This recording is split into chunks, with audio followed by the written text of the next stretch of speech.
One of the hardest questions that I was first asked was, how many children do you have? Yes, I have a daughter, but she went to heaven when she was 4.5. That's so difficult to say, but it's a way of keeping her still with us. I am Amanda Coble, and I am Malaya Gone's mom and Kai's mom as well. And I'm Bryn Gone. I'm Malaya Gone and Kai Gone's father.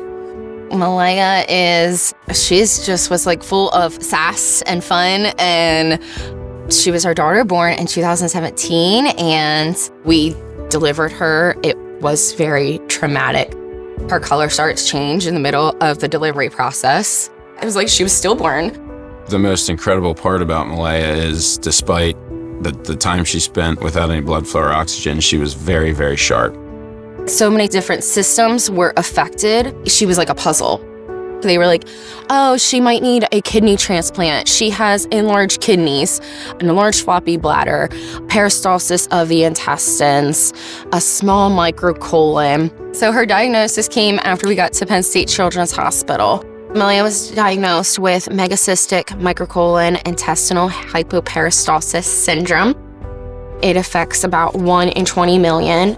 When Dr. Smith gave us those words of MMHIS, it was honestly like a weight lifted off your shoulders, because we were so in the dark for 2 to 3 weeks at that point.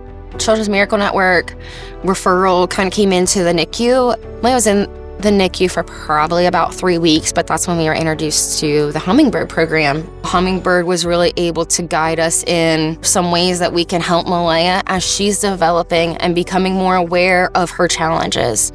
That program specifically just helped our family, and still does, in so many different ways. We needed those different resources.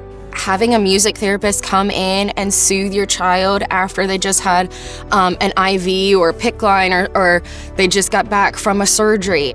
Child Life, I think, was really helpful when Kai would come into play. Those are more impactful than really people realize. Her first time in the hospital was about 7 weeks, and that was really getting the things placed in order to get her home. So she came home Mother's Day weekend, and that was 2017. And then she got sick again. And that's when we started to get our in-home nurses set up. I think Malaya had a special bond with all of her nurses, absolutely. But Miss Diana was like a grandma to her. Well, it's supposed to be a job for those nurses. I think it crosses those lines a lot. I am Diana Lynn, and I was Malaya's in-home nurse. You can't ignore the fact that, yes, she has this complex medical condition, but you want to be able to help them to become a well-rounded person, and it takes a lot of nurturing. I remember taking her outside after a rainstorm and carrying her little IV bag, and she sat out there in the grass and walked through the puddles and just squealed with laughter. You just can't help but smile and be happy because she was happy. She did love life. She really did.